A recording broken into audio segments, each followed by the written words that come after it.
Début mars, l'Union européenne a annoncé son intention de généraliser d'ici 2029 la consigne pour les bouteilles en plastique et les canettes.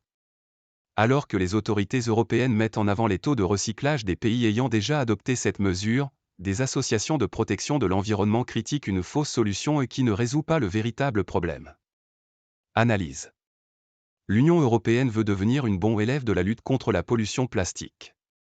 Lundi 4 mars, les 27 ont annoncé une série de mesures pour verdir leurs déchets d'emballage avec des objectifs ambitieux, parvenir à tous les recycler d'ici 2035 et diminuer leur volume de 15% d'ici 2040. Un défi de taille alors qu'un Européen générait en moyenne 188,7 kg de déchets d'emballage en 2021, soit un bond de 32 kg en une décennie, selon Eurostat, et que seulement 64% d'entre eux sont aujourd'hui recyclés.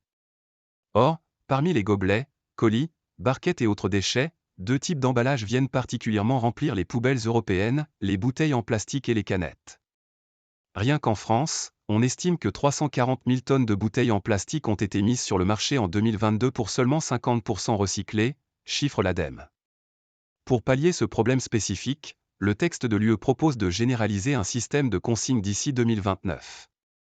Les bouteilles en plastique et les canettes seraient vendues quelques centimes plus cher, environ 5 à 10% du prix, mais ce surplus serait restitué au moment où le consommateur rapporterait le contenant usagé dans un point de collecte. Un procédé déjà bien connu et mis en place dans une quinzaine d'États comme l'Allemagne, les Pays-Bas ou encore les pays scandinaves. Des taux de recyclage records. Dans l'ensemble des pays où la consigne est déjà installée, l'Union européenne met en avant des taux de recyclage records. En Allemagne, tous les supermarchés disposent depuis 2003 de machines dédiées aux PFAN pour collecter les bouteilles en plastique, en verre et les canettes. Et si les consommateurs n'ont aucune obligation de le faire, le geste est totalement entré dans les mœurs. Certains, surnommés les Upfansammler, les chasseurs de consignes, s'affairent même à débarrasser les rues de ces contenants usagés pour arrondir leur fin de mois. Au total, jusqu'à 98,5% des bouteilles et canettes sont ainsi recyclées outre-Rhin, selon le Centre européen de la consommation. Même constat dans les pays nordiques.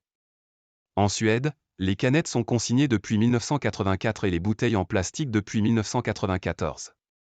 Chaque année, le pays en recycle plus de 2 milliards, assure le gouvernement. En Norvège, le système est un peu différent, les emballages de boissons sont soumis à une taxe environnementale mais le montant de cette taxe diminue lorsque le taux de collecte augmente. Cette mesure a incité les producteurs et distributeurs à mettre en place un système de consigne dès 1999 et là aussi, le taux de recyclage des verres et bouteilles avoisine les 90%. Cela ne changera rien au parcours d'une bouteille en plastique. Cette mesure n'est pourtant pas une solution miracle, dénonce Manon Richer, chargée de communication pour l'ONG Zero Waste France. Ce système peut, certes, permettre d'améliorer les chiffres du recyclage mais il ne vise pas le vrai objectif que nous devons avoir, celui de baisser drastiquement notre production de plastique.